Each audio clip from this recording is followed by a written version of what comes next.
La Fuerza de tus Alas es un podcast el cual tiene como interés principal crear espacios de conversación seguros de diferentes temas de la cotidianidad, en el que desde tus historias construyamos aprendizajes que nos ayuden a transitar la vida.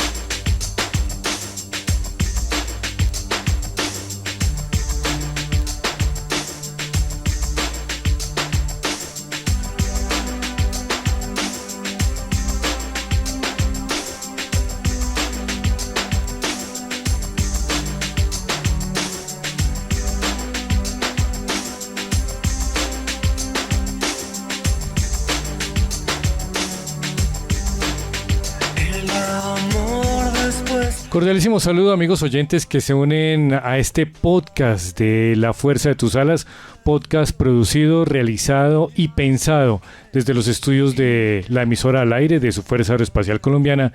Y como siempre, un tema muy especial, en esta ocasión, divorcio. Historias que se separan, vidas que continúan, y para eso está aquí la mayor Tatiana Cárdenas junto a Karen Méndez, la psicoterapeuta invitada.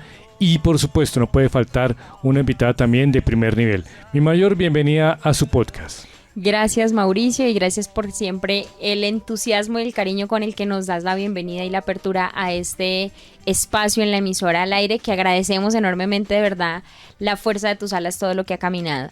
Escuchaba el título y, o sea, yo desde ya estoy movilizada, de verdad siento que es un tema que sí lo hablábamos como la intención tan grande, la necesidad que queríamos poner este tema sobre la mesa, y al escucharlo yo quiero de verdad que quienes lo estén viviendo, quienes lo hayan vivido, quienes acompañan a quienes lo estén viviendo, se puedan dar la oportunidad de sentarse con la mayor tranquilidad y escuchar esta conversación, que no va a ser pequeña, sino que va a ser muy profunda y que nos va a invitar como a tener un poquito más de herramientas de una situación que hemos quizás vivido algunos desde alguna parte de nuestra experiencia.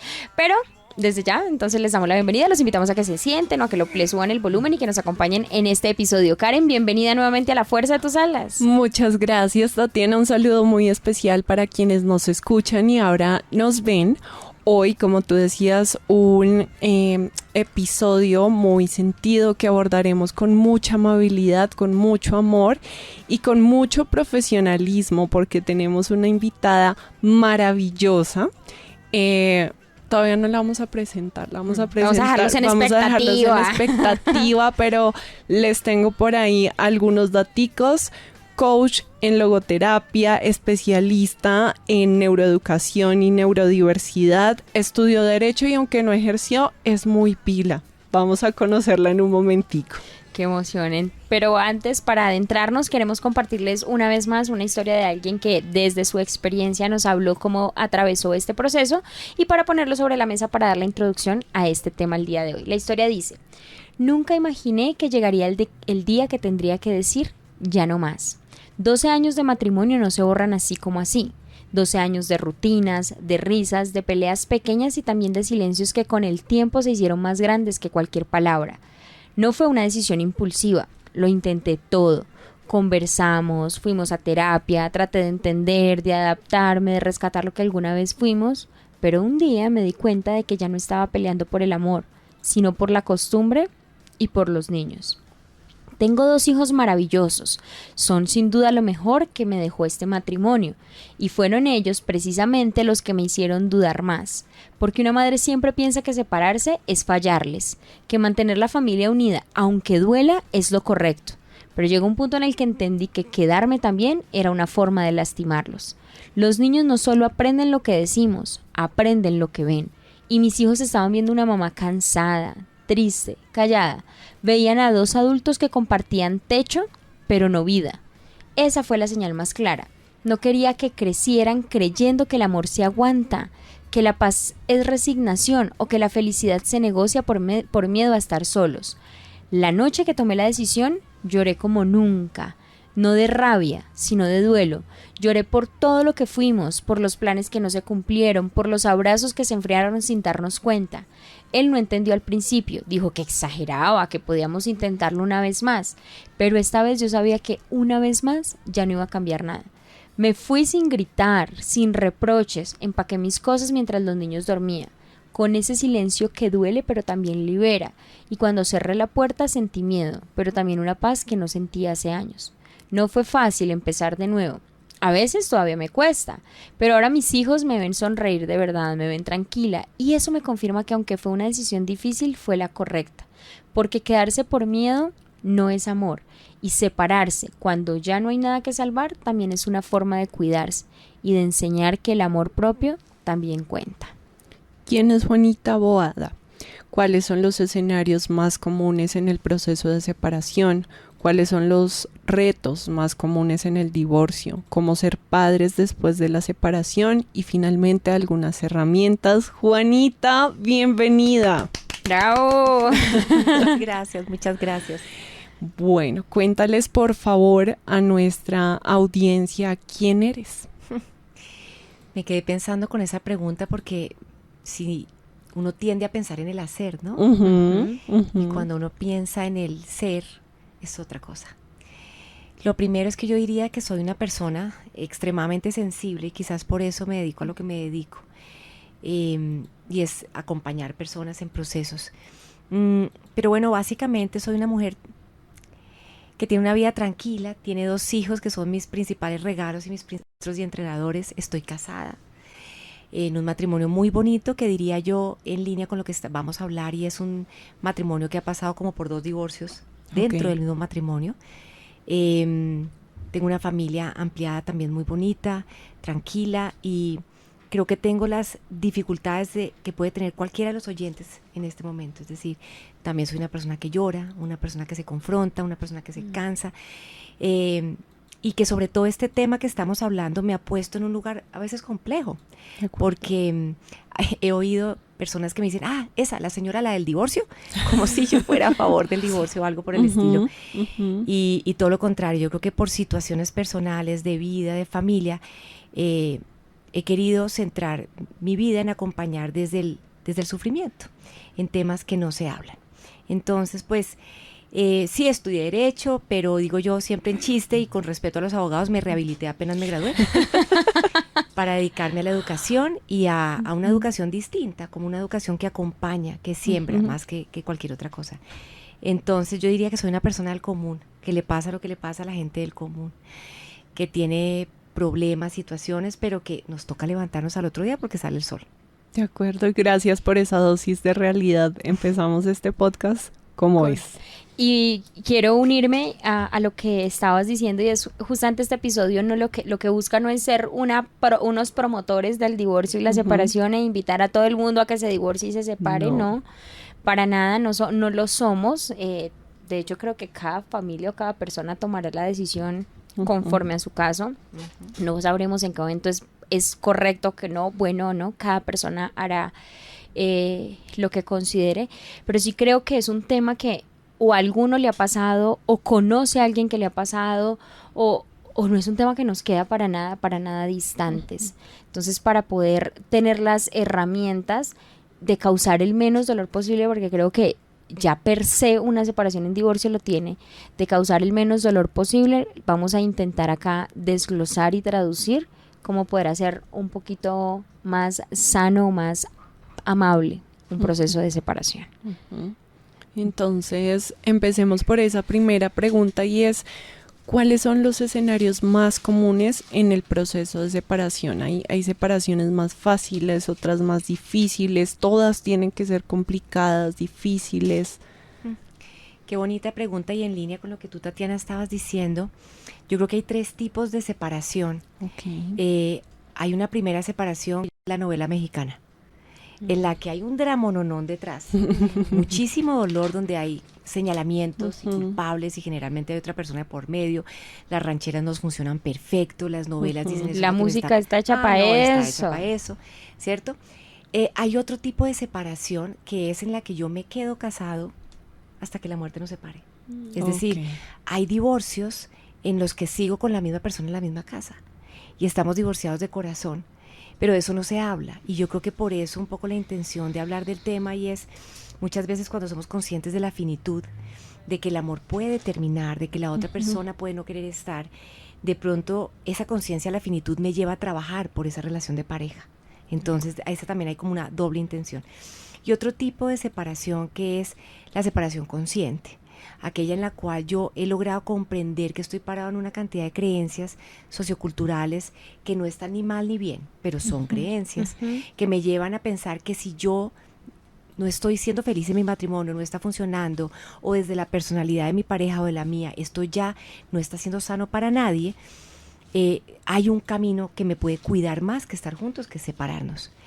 Pero como tú lo dices, digamos que en estos 3 escenarios pueden haber separaciones más fáciles o unas más difíciles. Yo creo que hoy en día en nuestra generación, yo creo que las separaciones más fáciles tienen que ver, por ejemplo, cuando ambos trabajamos. Ese es un punto en donde las finanzas pueden ir a nuestro favor. A veces cuando una de las personas es la única que está trabajando, la otra por miedo de pronto a cómo voy a vivir, puedo quedar ahí o puedo tener una separación más compleja.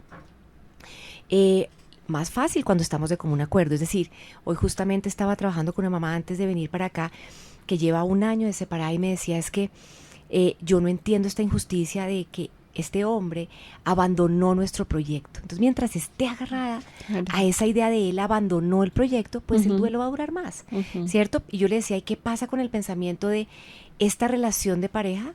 Se enfermó y por los dos. Y le hicimos quimioterapia y le pusimos todo tipo de remedios y llegó un momento en que en cuidados intensivos decidimos que lo mejor era ya no más. Pero esas creencias lo pueden hacer más difícil o más fácil, ¿cierto? Por ejemplo, si la pareja ha tomado la decisión de ser una pareja fiel, porque hoy en día hay relaciones abiertas, lo cual pues tiene todo el respeto, pero si hay una persona por medio puede ser mucho más compleja. ¿Por qué? Porque las emociones se exacerban, ya no es solo esas emociones típicas que hay alrededor, que es la sensación de fracaso, la sensación de injusticia, la sensación de mi identidad se está perdiendo, este proyecto que teníamos no funcionó, sino además me arrancaron el corazón, ¿cierto? Hay alguien que apareció en nuestra historia, que también es muy relativo. Porque yo digo que cuando eso pasa, puede ser que dejamos la puerta abierta. Entonces, ahí puede ser más complejo. Más fácil cuando hacemos un proceso personal, cuando hemos estado acompañados, entendiendo mis propios comportamientos, mis propias dinámicas, mi propia emocionalidad, que hace que cuando tengamos de frente una separación, yo no esté todo el tiempo externalizando y señalando, sino quizás asumiendo mi pedacito. Es decir, cuando yo soy capaz de ver, bueno, ok, yo también soy parte de esta historia y me hago cargo de mi parte, por lo tanto, me trabajo en comunicación, me trabajo en mis dinámicas, en mi comportamiento, cuido a mi expareja, me cuido a mí y cuido a mis hijos. Ahí puede ser un poco más fácil.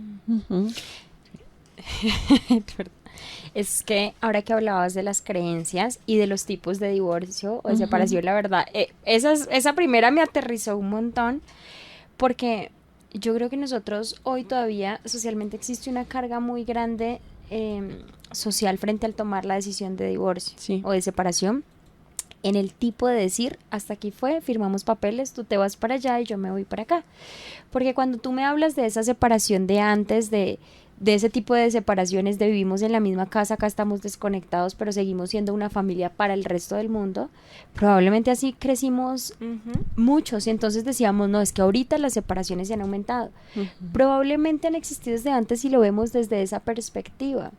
Y hoy yo le hablaba a Karen, a mí es un tema que me toca, yo tengo papás separados, soy una hija de papás separados, hoy desde una dimensión súper diferente, hoy desde una conversación muy diferente con ambos, pero el proceso fue absolutamente doloroso.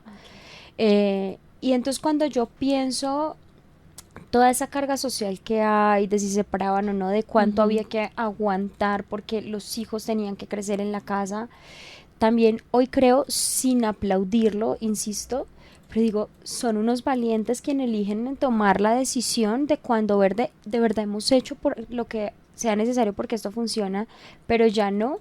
Es justo que tú, la vida tan corta que es la tuya y la mía, no la vamos a hacer aquí cuando ya no está siendo la mejor vida que podemos tener. Y tomar la decisión con el dolor, la historia que leí en el principio, tomar la decisión no es una decisión fácil, yo creo que es muy pocas las decisiones que se toman por impulso. Después de todo eso, sumándole a toda la carga que existe, creo que existe una valentía grande para quienes al final eligen hacerlo. Y creo que el escenario ideal podría ser ese, es que no haya una tercera persona, porque creo que lastima mucho más y no da la objetividad de la decisión, pero si los dos nos estamos trabajando y sentir que podemos ser excelentes papás o podemos ser unos panas de la vida, pero ya como pareja no funcionamos, podría ser un poco más amable también. No, definitivamente, es que la carga, uno no se imagina ese peso específico que es la carga sociocultural. De hecho, por eso hay esta gran sensación de fracaso, porque detrás hay como unas ideas como de muy judio-cristianas, ¿no? Como de que antes era incluso visto como un pecado, ¿cierto? Como estar rompiendo una promesa ante los ojos de Dios. Y con todo el respeto digo, ¿acaso ese Dios que nos cuida y nos acompaña no está buscando también nuestro propio crecimiento? Y desde ese lugar no podríamos también dar ese paso a dar un ejemplo de amor a nuestros propios hijos, como la historia que tú contabas. Entonces, ¿qué pasa? Esa sensación de fracaso depende, porque a veces sí tenemos relaciones muy líquidas donde si yo no soy feliz a los 5 minutos me voy. De acuerdo. Y también siento que estamos muy en la onda de la felicidad, y si este trabajo no estoy dichoso y mi matrimonio no estoy dichoso, me voy. Y si el colegio no me hace dichoso, saco a mis hijos y sí, ¿no? Pero teniendo un poco como la conciencia de que hay que hacer un trabajo para que las cosas se den. El amor no es un sentimiento, es un verbo. Yo tengo que poder amar en acción. Y si yo trabajo desde ese lugar y de verdad he ido a un proceso o de verdad me he cuidado ahí, de verdad he regado esta matica, pues qué bonito tener esa valentía de decir, opinen lo que opinen, pese a lo que pese, duela a quien le duela, opine quien opine. Primero yo, y no desde el egoísmo. Yo me cuido, me pongo el oxígeno porque es que tengo unos hijos, porque tengo una vida y esa persona también. Además pasa una cosa muy bonita, y es que cuando de pronto yo tomo la decisión, a veces yo veo que la gente dice, pero pobre la otra persona. Y yo les digo, ojo, no tenemos ni idea. Primero, es un adulto, tiene cédula, y 2, no tenemos ni idea si también tiene la posibilidad de estar mejor en otro lugar. Entonces, cuando a veces cuando pensamos en nosotros mismos, estamos también pudiendo pensar en los demás. Totalmente de acuerdo, y yo creo que también una carga muy compleja y difícil en la separación es ese proceso de comparación, y más con todo el tema de redes sociales, ¿no? Y es comparar mi proceso, mi vida, mi proyecto de vida con el de los demás. Mira, ahí por ejemplo, yo creo que la gente se imagina, porque yo trabajo en crianza, que tengo hijos perfectos, o que como trabajo en esto tengo un matrimonio perfecto, y no. Vivo lo que vive todo el mundo. Yo el día que hice las paces, que mis hijos iban a ir a terapia a hablar mal de mí, eduqué mejor. Ese día dije, ok, me puedo equivocar, soy normal, si estoy aprendiendo, pongo mi mejor esfuerzo, pero todos los hijos decimos que nuestros papás, taca. Entonces, es decir, es real. Y también en el matrimonio creo que, si bien no hay una fórmula perfecta, tener conflictos, pasar por situaciones difíciles, tener desafíos, que todos los tenemos. Yo no creo que exista un solo matrimonio que no se piense en la posibilidad de separarse. En algún punto no lo pensamos, pero yo creo que la clave es pensarnos como, hey, en este matrimonio que tengo, ¿hay la posibilidad de divorciarme y volverte a elegir? Es decir, podemos hacer un proceso personal o de pareja en el cual nos divorciamos de los patrones que teníamos, y ahí también hay un divorcio de un tipo de relación para una nueva, quizás con la misma persona. Entonces, lo primero es hacernos humanos y saber que por aquí pasamos todos, y que esa foto de Instagram que parece tan bonita, de pronto no es tan real. Y a todos nos pasa de todo, ¿vale? Por eso es tan importante hacerlo acompañado, porque cuando uno tiene el valor de hablarlo, aparece la amiga que dice, estoy en lo mismo, aparece el jefe que dice, me está pasando, aparece un compañero de trabajo que nos dice, no sé qué hacer, y dice, wow, estamos vivos todos y nos pasan cosas, y ahí podemos actuar. Pero si somos vulnerables, podemos actuar. De acuerdo. Yo quería compartirles unas estadísticas. Nosotros en el 2025 hicimos un ejercicio de caracterización en la Fuerza Aeroespacial, de caracterización familiar, donde pudimos ver un poquito más qué era lo que tenía, pero solo les quiero dar un dato que me pareció importante. Digamos, la muestra de nosotros fueron 6.423 personas, funcionarios de la Fuerza. Y de este personal, 411 personas están separados, se reportan. Aunque a mí no me pareció un número menor, ¿cierto? Y con base como en esto, porque sí creo que se está dando como una percepción social, más allá de la estadística, es preguntarte si tú crees que hoy la gente se está separando más y si es así, ¿por qué crees que esto se está dando? Sí, yo creo que sí. De hecho, yo empecé a trabajar en esto justo en pandemia, porque me empecé a dar cuenta que muchas parejas con las que yo venía trabajando crianza, en pandemia al encontrarse en el mismo espacio durante tanto tiempo, salieron del tapete un poco de problemitas. A ver, yo creo que en este momento hay varios factores. El primero, el reconocimiento de que sentirse vale. Muchos de nosotros nos educaron a que no era tan bien visto sufrir, llorar, sentir, era como da gracias y de qué te quejas y como resígnate un poco, ¿no? Como aguanta. Eso era muy valiente. Yo creo que la posibilidad de decir me pasa, me duele, esto me molesta, de reconocer mi emoción y hacer algo con ella, abre paso a ser más honestos en las relaciones y ahí puede haber esa consecuencia. La segunda, creo que un tema de libertad financiera. Yo creo que el hecho de que hoy en día la mayoría de las personas decidan salir a trabajar por las circunstancias cada vez es más difícil, hace que en esa libertad yo pueda tomar más decisiones. Hace tiempos donde el rol a veces de la mujer era solo quedarme en casa, pues habían pocas alternativas de pronto de una separación. Y en ese rol, pues yo me encargaba de la casa, la otra persona era un proveedor, yo me encargaba de los niños y no me hacía tantas preguntas. Ahora con esta libertad financiera y de pronto con que yo salgo a trabajar, estoy con la expectativa de que mi pareja de pronto ayude igual con los niños o me ayude a arreglar la casa, y ahí de pronto también se fracturan creencias, en donde ¿cómo así que yo voy a hacer esto? Me toca hacer esto, no me lo imaginaba. Entonces ahí también en la relación de pareja pueden pasar cosas. Creo un fenómeno bien impresionante que son las redes sociales, también ha afectado mucho las relaciones porque nos creamos unos imaginarios que no son. Entonces cuando yo me comparo y digo, ve, lo que están viviendo los demás, yo no lo vivo, de pronto yo voy a buscar eso y salgo a la vida real y de pronto no me lo encuentro. Me encuentro más de lo mismo. Entonces digamos que ese engaño, entre comillas, pero eso que se ve en las redes sociales, esa felicidad que no es tan cierta, me puede como seducir ante... ¿Será que yo me estoy perdiendo de algo? Eso creo que también. Y creo que también le sobreexigimos hoy en día a la relación de pareja. Esther Perel, que es una experta en el tema, nos habla de que esperamos que nuestra pareja, ya no solo, por ejemplo, estoy pensando en mi mamá. Mi mamá pensaba que mi papá pues era el papá proveedor que llegaba tarde y entonces nos regañaba y era el papá fuerte, el que ponía límites, punto. Ahora necesitamos que nuestra pareja sea nuestro mejor amigo, excelente papá, casi que terapeuta. Tenemos que admirarlo en todos los sentidos. Ojalá maratonista, buen proveedor. No miércoles, o sea, le sobreexigimos. ¡Qué agotador! No. Hoy, escucharlo. Y lo mismo a la cansé. mujer, ¿no? Sí. Nace ese bebé y a los 15 días, 90, 60, 90, sigue corriendo la maratón. Es especialista, no sé qué, escribió 3 libros. No, qué pereza. Entonces, ¿qué pasa? Nos sobreexigimos en la relación de pareja y juramos que allá afuera nos vamos a encontrar a Superman. Y de pronto no está. Y también creo que hay una conciencia mayor de que cuidar a nuestros hijos a veces implica separarnos, y eso suena muy duro, pero hay relaciones de pareja que vulneran la educación de nuestros hijos, donde hay violencia intrafamiliar, por ejemplo, en donde nuestros hijos están viendo eso, donde ven a papá y a mamá agarrarse y pelear terrible. No estamos haciendo nada bueno en la crianza ahí. Y ya hoy en día tenemos mayor conciencia de esa protección que merecen esos niños, y a veces es muy particular porque suena muy irónico, pero a veces proteger a nuestros hijos implica darles un ejemplo de una relación sana.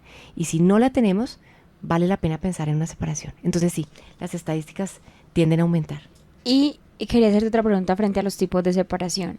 Tú hablas a mí me impactaron los tipos de separación, quiero aclarar. Tú hablas de que existe como un tipo de separación donde no somos conscientes, no hemos sentado, no nos hemos hablado, nos vamos a divorciar, pero nos acostumbramos a que éramos unos excelentes roomies. Sí. Hasta cada uno puede tener su cuarto, vivimos en la casa, funcionamos, somos un equipo maravilloso. Pero en mi concepción no está yo estoy separado o yo estoy separada, sino sigo casado y soy una familia. ¿En qué momento de la vida se pasa a decir, ¿de verdad nos vamos a divorciar? ¿O es más común que elijan seguir viviendo así hasta que la muerte nos separe? Y se normalicen incluso conductas muy violentas dentro de esa relación de roomies, familia, que termina siendo algo con límites muy difusos y es como que no, él tiene saliendo con otra persona, pero igual él vive acá, entonces no se está eligiendo. Sí, yo creo que yo al principio fui, y debo confesar aquí, que yo al principio fui muy dura y muy juez, como que señalando que esa opción era una opción sí o sí, digamos, equivocada. Hoy en día yo lo veo como un abanico, como un arcoíris, ¿no? Como hay varias posibilidades. Yo creo que uno tiene que encontrar que ese acuerdo o ese contrato en donde somos roomies de verdad nos cuide. Es decir, hoy me he dado cuenta que hay acuerdos que incluso pueden funcionar desde el amor así. Pero uno tiene que ser muy honesto y muy cuidadoso porque creo que en la generalidad de los casos pasa lo que tú estás contando. Y es en esa normalización qué ejemplo le estamos dando a nuestros hijos. Por ejemplo, el dormir en cuartos distintos. ¿Es malo o no es malo? Nada es ni malo ni bueno. Es yo qué estoy enseñando frente a la intimidad, frente a ese momento de pareja, frente a esa manera de comunicarnos. Esos silencios en donde tú tienes tu vida, yo tengo mi vida y no nos contamos, que estoy enseñando sobre el proyecto conjunto, sobre la complicidad, sobre lo que construimos. Entonces depende de qué significa para cada pareja ser pareja. Yo creo que ser pareja es como una coquita en donde yo echo tierra y siembro unas semillas. Pero yo no puedo ir en piloto automático sembrando lo que se me va apareciendo. Yo tengo que saber que yo estoy sembrando algo y que va a dar un fruto, un aguacate, un cactus, ¿sí? Una rosa. Pero algo va a pasar. Exacto. Y si yo siembro silencios, ¿qué va a salir? Y si yo siembro distancia, ¿qué va a salir? Entonces, en ese tipo de acuerdo tengo que ser muy cuidadoso, porque yo muchas veces creo, y esa es la razón por la que la mayoría de la gente lo hace, es que estoy cuidando a mis hijos. Y yo quiero poner la pregunta sobre la mesa, ¿de verdad? ¿De verdad los estoy cuidando desde esa pasividad? Tampoco estoy diciendo que el romance y el amor romántico lleno de dopamina tiene que durar 45 años, porque eso es mentira. Okay. Sabemos que la parte de neurotransmisores dura alrededor de unos 2 años y medio, pero después empieza una relación muy desde la afinidad y la construcción, y el amor, vuelvo y repito, es un verbo. Pero de pronto cuando ya no es amoroso, sino que realmente es un contrato frío, ¿qué le estoy enseñando a mis hijos?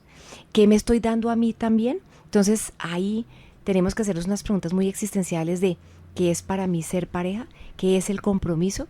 ¿Qué quiero que vivan mis hijos? Y ahí yo encuentro ese límite dentro de ¿esto es sano para mí o esto daña a la familia?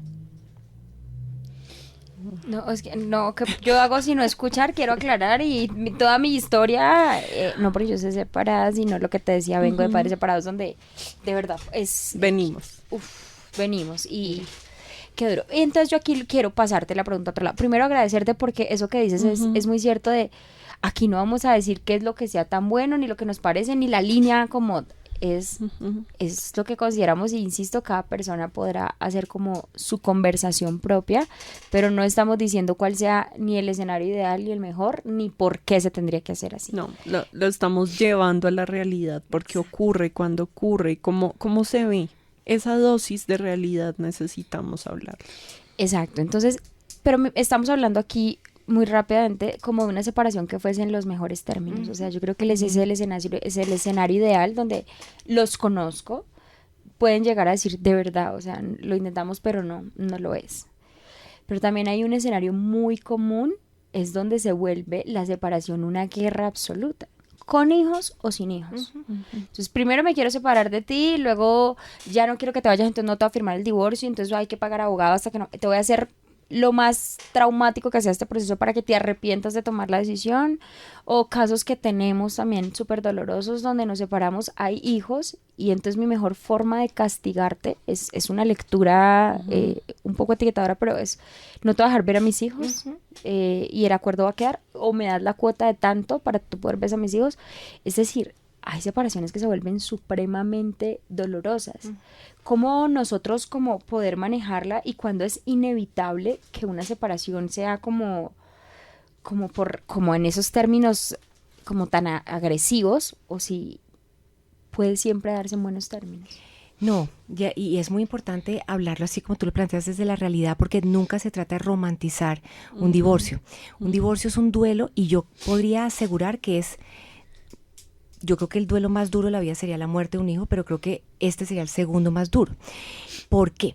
Porque en este se fragmenta un proyecto, se fragmenta la identidad, van a salir salpicados los hijos, se rompen amistades, se rompe la familia política, o sea, pasan una cantidad de cosas muy grandes que se desbordan, ¿cierto? Entonces, partamos del principio que por las buenas incluso, hablado, conscientes, trabajándose, Quiebra. acordado, esto es un tsunami. Quiebra. Hay una estadística que se habla en psicología sistémica, y es que la muerte del esposo o de la esposa es un duelo que más o menos dura un año y medio, mientras que un divorcio, por sano que sea, mínimo dura 4 años el duelo. Entonces, lo primero es arranquemos porque es un proceso muy fuerte. Ahora, por las buenas tiene que ver con esto, con el autoconocimiento, con el reconocer mis emociones, con estar más o menos de acuerdo las dos personas, con acudir a alguien a hacerlo conciliado dentro del proceso legal. Y aquí quiero aclarar una cosa. En derecho, este es de los pocos procesos en derecho que se necesita hacer con abogado. O sea, nosotros tenemos una cantidad de mitos alrededor de la separación que dicen, no, es que yo no necesito abogados, o le voy a mandar los abogados, o le voy a quitar los niños, o le voy a prohibir verlos, o le voy a sacar tanta plata. No, pues es que resulta que esto en este país sí que está bien organizado. Y los abogados especialistas en esto nos guían en una comisaría de familia, en una notaría, o con un abogado privado, que nos pueda guiar en que esto es un formato. Aquí no hay tanta película de Netflix que nos dice, no, le voy a quitar a los niños. No, eso no se puede. A menos que, y entro ahora sí a la separación por las malas. Pueden haber separación por las malas claramente, sobre todo cuando hay temas de personalidad. Es decir, cuando tenemos temas de violencia, temas de narcisismo o de rasgos narcisistas, personas con adicciones, personas que son agresivo-pasivas, en donde uno desafortunadamente, si estamos ahí, lo más probable es que no nos hayamos dado cuenta. Es decir, uno de los síntomas para saber que estamos en una relación cero, una relación tóxica, con una persona con unos rasgos de personalidad complejos como un narcisismo, es muy probable que la pareja no se ha dado cuenta. Eso es lo más delicado de todo. ¿Por qué? Porque parte del ensamble que se da en la acción es que yo normalizo este trato. Entonces, cuando me estoy dando cuenta ya que estoy vulnerando, o sea, que se están vulnerando mis hijos, cuando alguien me lo está diciendo, yo tengo que poner alertas, porque probablemente este ya no es un tema de abogado de familia solamente, sino un abogado penal. Entonces tenemos recursos, y yo sí quiero decir que en este país sí que ahí la justicia funciona y muy bien. Tenemos lugares a donde podemos acudir a aprender, a que nos digan cómo podemos cuidar, porque además, si estamos siendo vulnerados nosotros o nuestros hijos, es nuestra obligación legal protegerlos, no es opcional.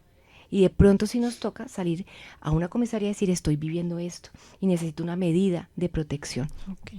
Entonces, cuando la separación va a ser difícil, o estoy casada o convivo con una persona, porque el hecho de convivir con una persona se vive de la misma manera. Es decir, puede que yo tenga una unión de hecho, pero yo tengo que tener una liquidación de sociedad conyugal de hecho, y tengo que hacer un proceso de alimentos, y tengo que hacer un proceso de custodia que proteja a los niños.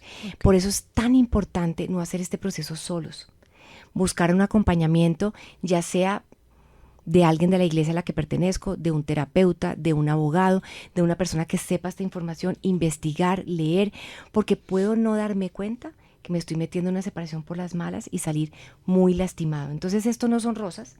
Digamos que si bien es un proceso que me debe llevar a un mejor vivir, ese camino lo puedo vivir muy doloroso o más tranquilo. Y yo creo que si lo hacemos acompañados y conscientes, va a ser lo menos doloroso posible. Ok. Bueno, dentro de estas, digamos, formas de ver el divorcio, tanto de la forma buena como la forma difícil o más compleja, aparece un gran reto cuando se es padre. ¿Cómo cuidar a los hijos en este proceso? ¿Qué hacer? ¿Qué no hacer? Listo. Bueno, hay una palabra en logoterapia que se llama la afectación. La afectación es reconocer que estamos vivos y vamos a salir afectados. Entonces, cuando los papás dicen, mis hijos van a sufrir, yo les digo, claro que sí. Pero hay 3 tipos de sufrimiento. Hay un sufrimiento que es el sufrimiento límite, en el cual nos pasa por encima, es como un tsunami, es como la muerte de una persona, como una quiebra que nos cogió fuera de base, como es un sufrimiento el cual no podemos sostener, nos pasa por encima y solo nos quedan como los valores de actitud para levantarnos, ¿no? Como duelos relacionados, por ejemplo, con la muerte de alguien. Pero en la separación hablamos de otros dos tipos de sufrimiento, el sufrimiento necesario y el sufrimiento innecesario. La idea es que los chiquitos o los hijos transiten por el menor sufrimiento necesario posible. Es decir, el que sí necesitamos pasar y no por el innecesario. ¿Cuál es el sufrimiento innecesario? Ese que nos lleva a decir frases como, ay, los chinos van a salir traumatizados. ¿Cierto?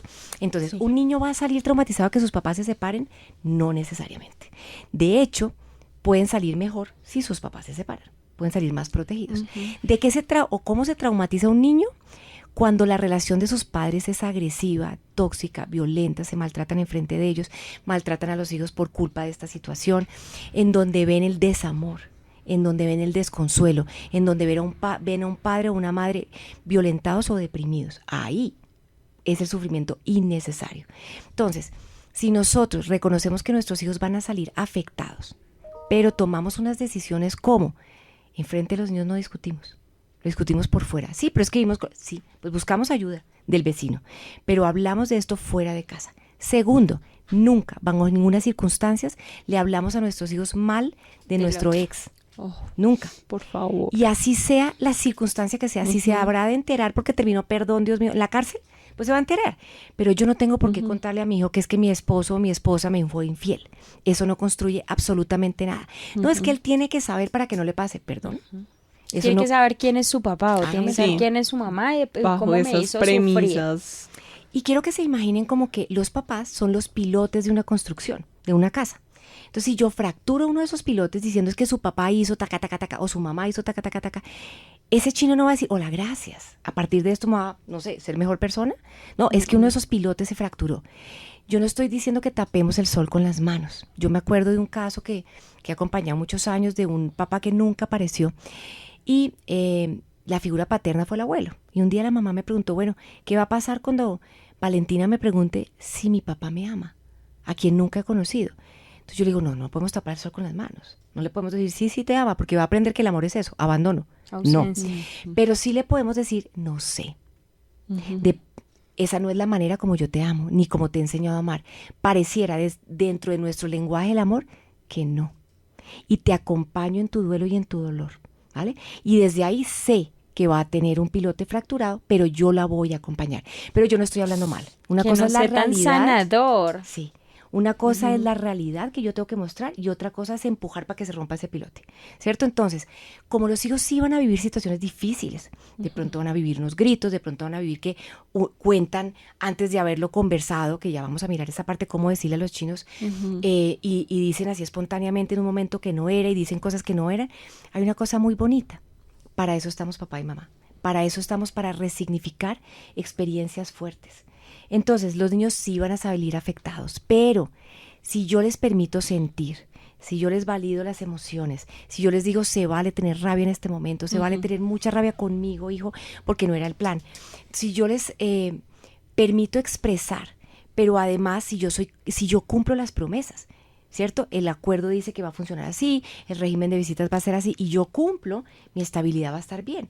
Pero si además tenemos una parentalidad acordada, es decir, mantenemos unas normas, unos hábitos, unos límites, papá y mamá siguen siendo papás, van a la entrega de informes del colegio, van al bazar del colegio. Hay coherencia en la comunicación. Y seguimos siendo padres, ese niño y esa niña. Tienen menos pérdidas. Total. Van a tener el sufrimiento necesario, mínimo, para además capitalizar esta experiencia para su vida adulta. Yo te pregunto en cuanto a cómo comunicarlo. ¿Qué necesitarían saber? Yo sé que no hay una norma, o me imagino que no la hay, pero ¿cómo sería uno de los escenarios que podría entrenar para saber cómo comunicarles? ¿Qué comunicarles? ¿Hasta dónde comunicarles? ¿Qué decir? ¿Cómo iniciar? ¿Dónde hacerlo? Incluso, porque hasta el lugar debería ser en casa, deberían estar los dos. Vale.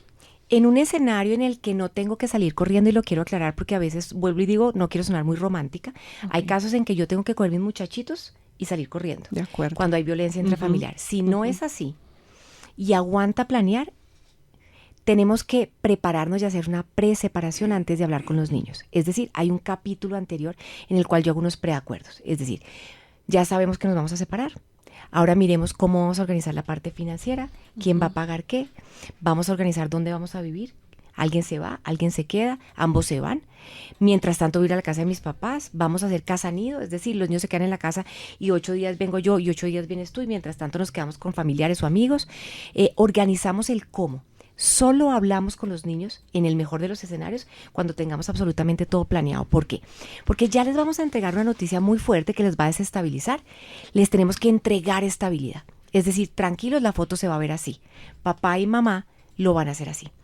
Segundo, si hay un lugar. Tenemos que buscar un espacio que no es el lunes recién entrando al colegio ni el domingo para el otro día ir al colegio o a la universidad o al jardín infantil. Ojalá un viernes en la tarde donde juntos papá y mamá o papá y papá o mamá y mamá se sientan uno al lado del otro. O sea, desde la parte física donde ven a este par se pusieron de acuerdo. Saben lo que están haciendo. Los chiquitos enfrente les decimos, dependiendo por supuesto de la edad, el discurso es más grande, más chiquito, más superficial o más profundo, algo parecido a: hijos, papá y mamá han tomado la decisión de separarse. Ya no vamos a vivir juntos. Okay. Si son chiquitos puedo decir algo como: ya no vamos a ser novios, ¿cierto? Ya no nos vamos a coger la mano ni nos vamos a estar dando besos. Papá y mamá van a vivir en casas distintas. Ahora ustedes van a tener 2 casas, ¿cierto? En un tiempo van a estar con mamá y un tiempo van a estar con papá, dependiendo cómo se acuerde la custodia. Si es una custodia monoparental, por ejemplo, en cabeza de mamá, se dice como la casa principal es la casa de mamá donde ustedes van a tener sus cosas y papá va a hacer visita o va a recogerlos los martes y los jueves y los fines de semana cada 15 días van a dormir en casa de papá donde también van a tener cosas de ustedes. Entonces yo voy a ser muy claro. Economía de palabras. Yo ahí no tengo que contar toda la historia. Yo ahí boto la bomba, digámoslo de alguna manera, y recojo, sostengo, porque no sabemos cómo van a reaccionar. Hay chiquitos que se quedan como: ¿de qué me están hablando? Otros se quedan tranquilos y van a ir a jugar, otros se atacan a llorar, se ponen furiosos. Entonces yo recibo ahí. Dependiendo de la reacción, voy viendo qué tanto puedo seguir entregando o tengo que sostener la emoción y quedarme en el sí. Se vale llorar, aquí estamos papá y mamá, para eso estamos. La familia no se rompe, siempre vamos a seguir siendo familia. Lo que pasa es que vamos a tener casas distintas, ¿cierto? Es un nuevo molde, una nueva manera de vivir. Y sobre todo reafirmo, tú no tienes la culpa. Esto no tiene que ver contigo. Hagas lo que hagas, no nos vamos a devolver. Porque si yo siembro esperanzas en esa conversación como: no, pero mamá, pero tú me prometiste que todo lo podemos en la vida, que eso lo hacemos, ¿no? Uno con papá dice: no, mi amor, tú todo lo vas a poder y todo lo vas a lograr, y así como yo. Y ahí les salimos a deber, porque eso no es verdad, no todo lo podemos, no somos super. Les tenemos que aclarar, no tiene nada que ver contigo, porque los primeros 15 años de vida somos muy egocéntricos. Entonces pensamos: y si yo hago, dejo de hacer, ¿no? Y lo podemos ver en niños muy chiquitos de 4 o 5 años que de pronto pierden el control de esfínteres. Y dice: ok, y de pronto sí pasa esto, y si me va mal en el colegio, y si me peleo con mis amigos, de pronto no consciente, pero sí inconsciente, y empiezo a tratar de controlar la situación. Entonces en esa comunicación que yo planeo, practico y escribo, y luego hablo, digo, les digo cosas como: ustedes no tienen ninguna culpa de lo que está pasando, ¿no? Esto es un tema adulto. Y por supuesto, de ninguna manera hablamos ni mal del otro, ni decimos: esta fue decisión de tu mamá, yo no quería, esta fue decisión de tu papá, es que tu mamá hizo. No, porque ahí desbaratamos absolutamente todo, y ahí sí los chinos van a tener que hacer una cosa que se llama juego de lealtades, que es proteger a un padre o al otro, a la víctima, que creen que es la víctima porque le pusieron los cachos. Entonces venga, yo protejo a mi mamá y yo me adultizo a mis 4, me adultizo a mis 18 y ahí me desestabilizo. Se cambian roles, se altera el sistema. Roles. Totalmente. Y se quiebra uno a largo plazo, porque al final es la importancia que tiene esa relación con mamá o con papá para las relaciones futuras.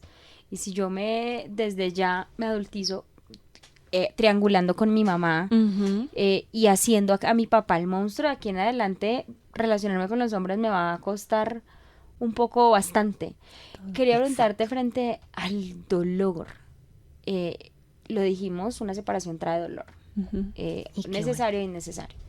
Pero yo estoy lidiando con mi dolor, y aparte, quienes somos papás o mamás, yo no soy tía, debo lidiar con él o acompañar a mi hijo. Es que yo escuchaba eso y te decía: no hay forma de que yo pueda hacer sostén para mi hijo si no he trabajado, porque a mí también me está doliendo.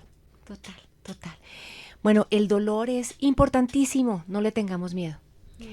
Porque es que además hay una cosa en esta generación que estamos todo el tiempo despercudiéndonos el dolor y viviendo una vida en la que ojalá no hagamos una fila, no esperemos 5 minutos, no nos aguantamos los letreritos del programa de televisión, ya adelantamos, omitir. Todo el ¿Sí? por dos. Sí, Como la exacto. película Click. A mí esa película me encanta porque nos enseña como es que los momentos displacenteros hacen parte de la vida. Si tú los quieres adelantar todos, al final te vas a dar cuenta que la vida se te fue. Total. Esa película me encanta. Entonces, cuando nosotros reconocemos que nuestros hijos van a sufrir y nos remangamos y decimos, y además este sufrimiento necesario, ¿no? En el sufrimiento del bueno, llamémoslo así, este dolorcito del bueno, los puede ayudar a desarrollar resiliencia, solución de Músculo problemas, emocional. músculo emocional, habilidades comunicativas, reconocimiento de sus emociones, autoconocimiento. Es decir, esto viene con un paquete de regalos de vida cuando yo transito por el sufrimiento. Esta generación de papás estamos todo el tiempo salvando a nuestros hijos. Si en el colegio nos dicen que les fue mal en una calificación, salimos a poner una tutela, ¿cierto? Te vas a hablar con el profesor total. porque no explicó bien. Exacto, el problema es del profesor. Si no invitan a una fiesta, demanda por bullying. ¿Sí? Estamos todo el tiempo en modo protección de nuestros hijos en búsqueda de la felicidad. Entonces, en este caso también tenemos que reconocer que el dolor es un momento de generar vínculo, de dar apego seguro, de estar ahí para ellos, para dejarles un mensaje en su alma. No estoy solo, no estoy sola. Es más, voy a dar un dato. Y es que el trauma, si uno analiza bien de fondo qué es lo que pasa con el trauma, es una experiencia confrontadora que vivo en soledad. Es decir, por difícil lo que uno viva, si uno tiene a alguien que lo contenga, alguien con quien yo puedo procesar, alguien con quien yo puedo soltar, alguien con quien yo puedo llorar, alguien con quien lo puedo vivir, yo lo saco.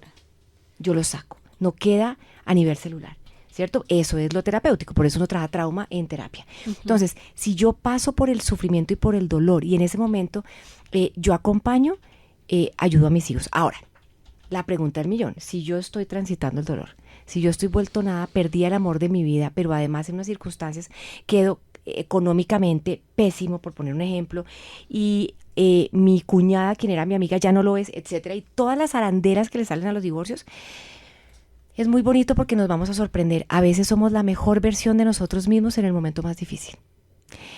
Yo sí creo que el amor, y yo esto no quiero que sea romántico, pero el amor hacia nuestros hijos y el amor propio nos da con qué. Tiene que alcanzar. Nos alcanza.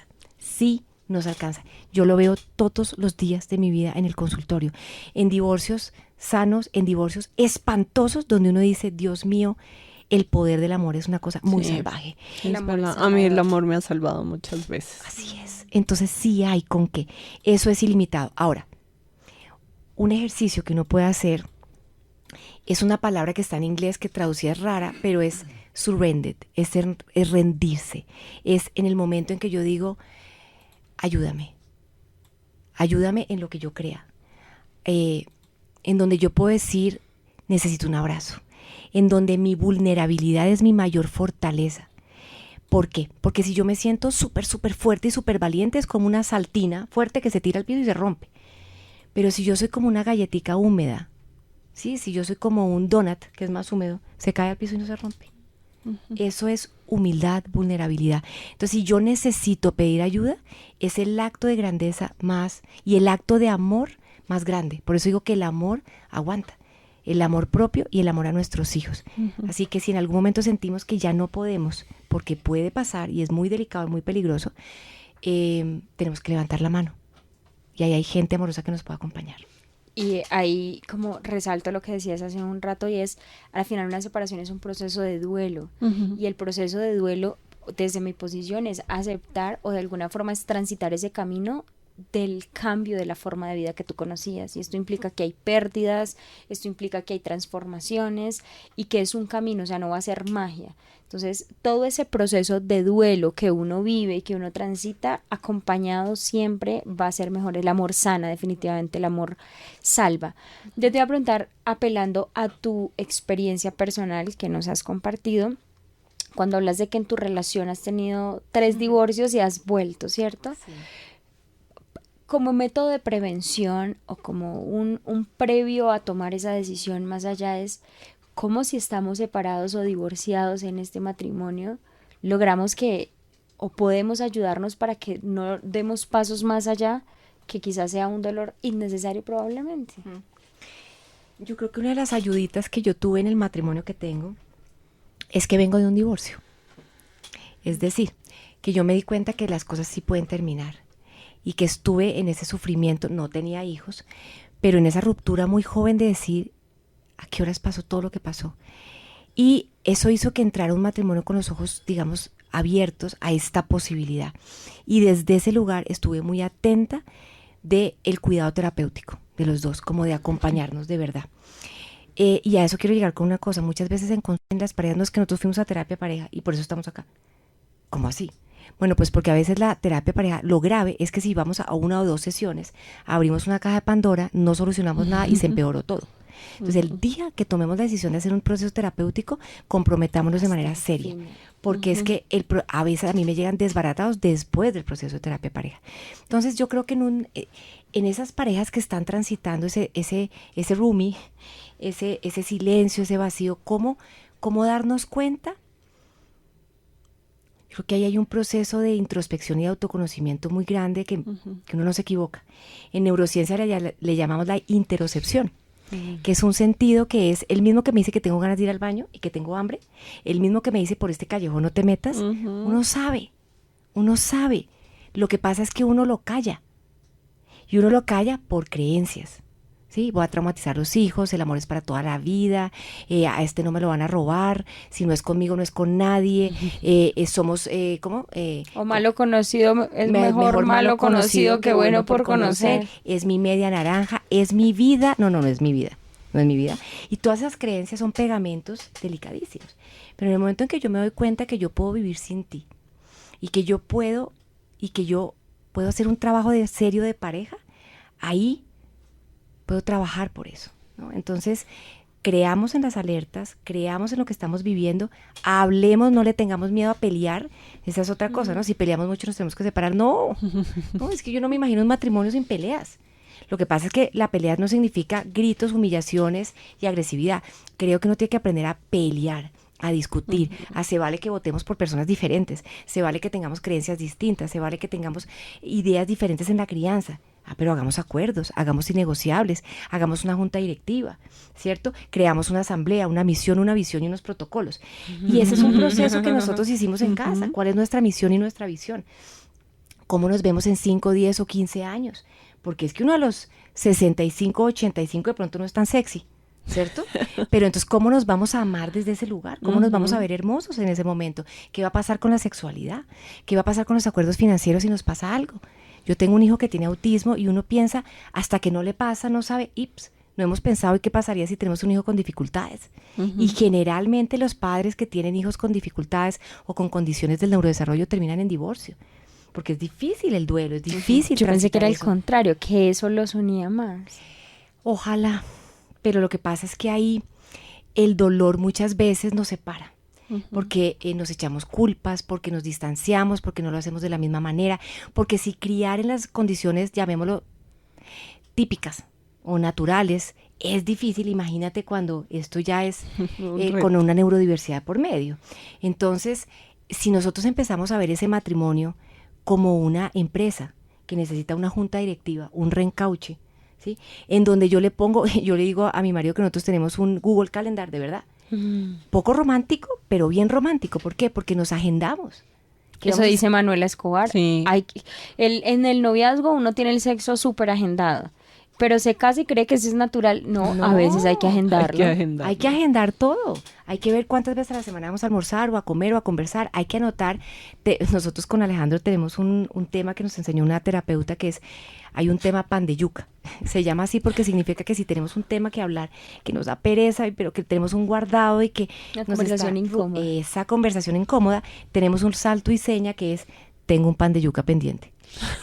Entonces nos escribimos por chat eso o nos decimos ese es más amable. Sí, claro, porque yo pienso el pan de yuca y ya suena a algo como de suavizándolo, o sea. Total, y es que eso, la terapeuta lo que nos decía es, busquen, es decir, es como cada conversación es importante, hasta pensar en si nos comemos un pan de yuca. Y por eso fue que cogimos esa palabra y así logramos hablar de lo que no se habla. no tenerle miedo a poder decir las cosas. Yo creo que si manejamos tanto la crianza como el matrimonio, como una empresa, podemos... prevenir. Exacto, hacemos del amor un verbo. Porque hacemos cosas, hacemos reuniones, hacemos conversaciones, hacemos un amor bonito, ¿cierto? Muy bonito, muy romántico, pero reconocemos que hay distintos lenguajes del amor, reconocemos que a veces los acuerdos se caen, que tenemos que de pronto cambiarlos, que cambiamos de manera de ser y de pensar y de vivir. Que no somos los mismos No durante ¿qué 10, tal? 15 años. Exacto, que tal que fuéramos los mismos con el que nos casamos. De ahí queda muy poquito. Pero si aceptamos ese nuevo otro, podemos hacer esa junta directiva y decir, ¿qué? ¿5 años más? ¿Qué tenemos que hacer? ¿Qué tenemos que acordar? Y ahí podemos tener un bonito divorcio dentro del mismo matrimonio para un nuevo encuentro. Bueno, pues esto nos lleva a otra pregunta y es justamente en la línea de los retos más comunes en el divorcio, sobre todo cuando se es padre. Y ya hablamos un poco de cómo comunicar la noticia, pero ¿qué pasa después? ¿Cómo ser padres después del divorcio? Sobre todo hay un tema complejo en muchas relaciones y termina siendo el tema de la comunicación y cómo los hijos terminan teniendo ganancias secundarias porque es bueno, pero no le digas a tu mamá. Bueno, pero tomamos la decisión sin tu papá. ¿Cómo se maneja todo esto? Tú lo acabas de decir, el mayor desafío es que trasladamos la problemática del matrimonio al divorcio. Es decir, el hecho que nos divorciamos, entonces que vamos a tener ahora buena comunicación. O sea, las causas muchas veces de la separación, como no quedan resueltas, me las llevo para allá.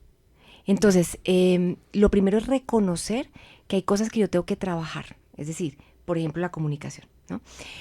Una nueva comunicación frente a un divorcio implica es un reto impresionante, porque si no nos enseñaron a comunicarnos, imagínense después cuando las emociones están de por medio.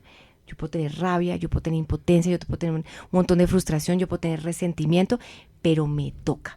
Entonces, una de las cosas que yo recomiendo es que generemos una zona franca de comunicación.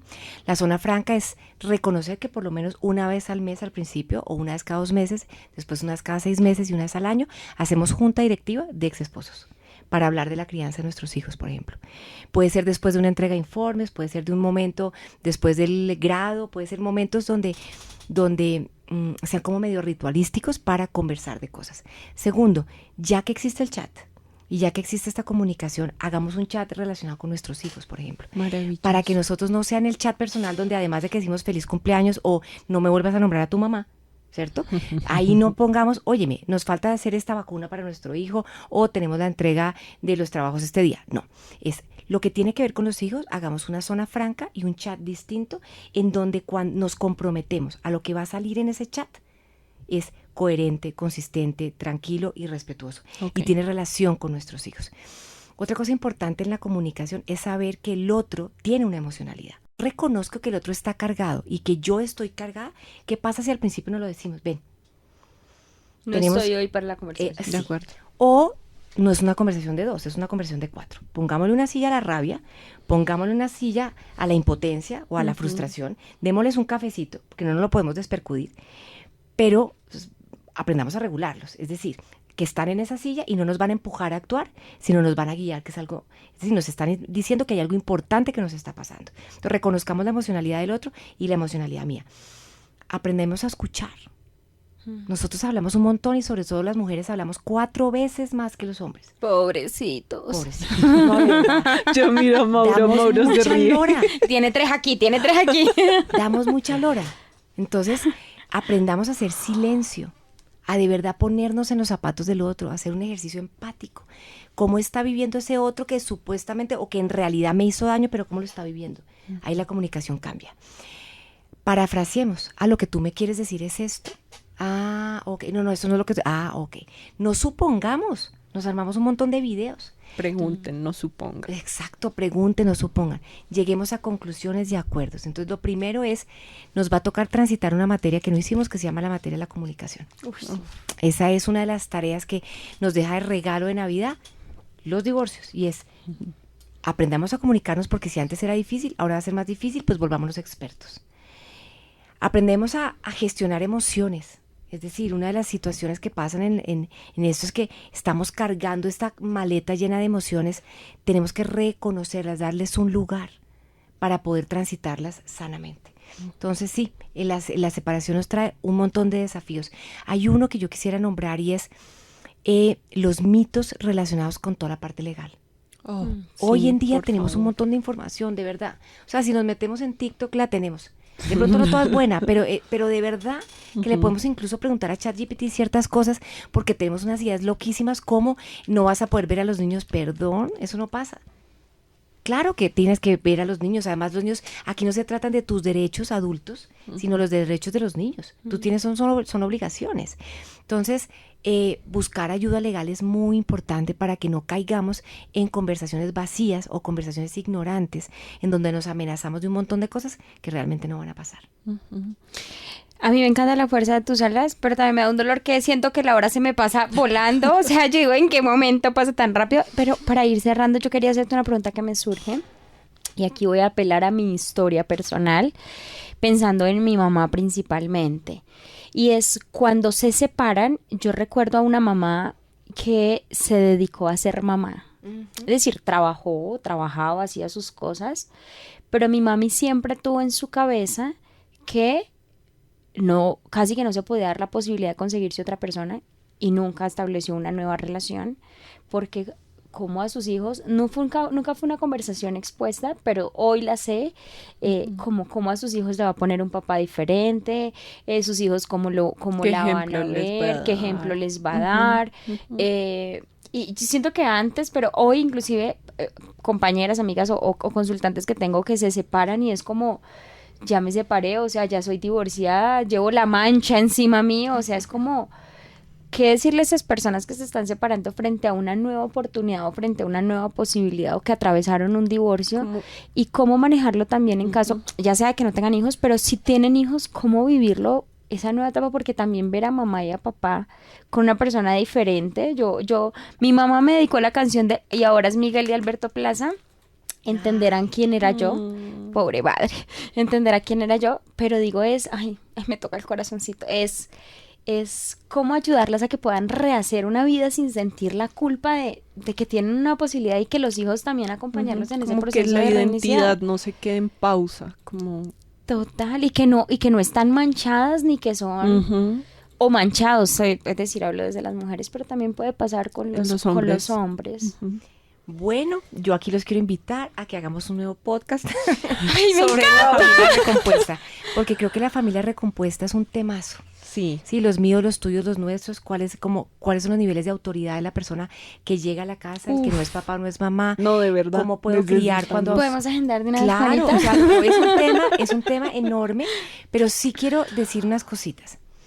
Como sale el sol y la vida continúa, y uno de los premios que podemos tener es ese, es volver a amar, es volver a tener una relación de pareja y aplicando una cantidad de aprendizajes que seguramente vamos a tener. Claro que qué rico que nos demos la oportunidad y qué bonito ejemplo para los hijos. Ahora, como en todo, hay que saberlo hacer. ¿Y a qué me refiero con saberlo hacer? Que hay un tiempo para todo. Nosotros también tenemos que darnos tiempo para recuperarnos, porque podemos salir devastados de esto. Aquí pasó un tsunami, ¿cierto? Y nos tenemos que poder levantar, pero tenemos que hacer un proceso para no repetir patrones. Porque si yo, por ejemplo, venía a una relación en donde, no sé, me engañaron, por poner un ejemplo, probablemente caiga en lo mismo porque es lo conocido. Mi cerebro va a tender a utilizar la menos energía posible. Entonces va a buscar algo parecido. Lo novedoso no me va a llamar. ¿Cierto? Ok. Entonces, si yo hago un trabajo de autoconocimiento y de mirar de dónde vienen esos patrones, si son de crianza, si son transgeneracionales, si son una estrategia mía de afrontamiento, lo que sea, por lo menos lo reconozco.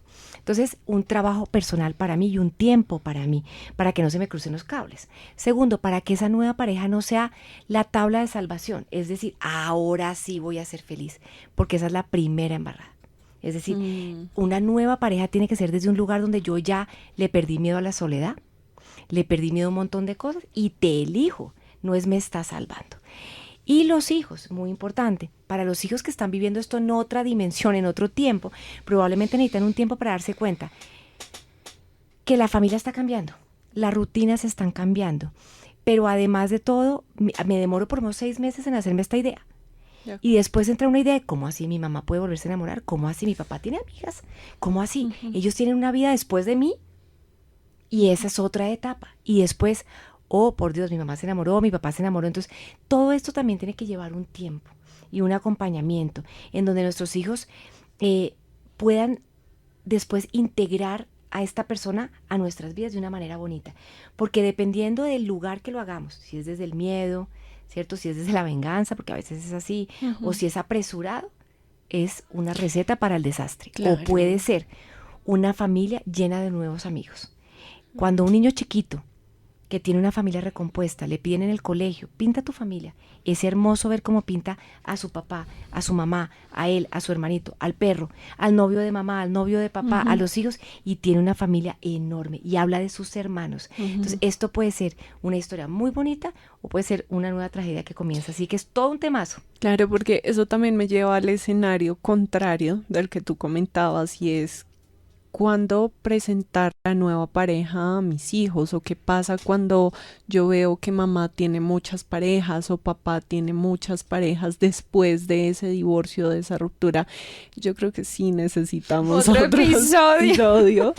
Por favor, porque Claro. Si bien el tema del divorcio es complejo, creo que hoy abordamos unas herramientas maravillosas y de verdad, Juanita, te doy las gracias por la manera en que podemos comunicar amablemente, como lo dije desde el principio, algo que sí o sí va a ser doloroso. No hay forma de saltarse el dolor, pero que con unas buenas estrategias, con un buen acompañamiento y con la capacidad para poder tomar las decisiones asertivamente, podemos hacerlo más llevadero.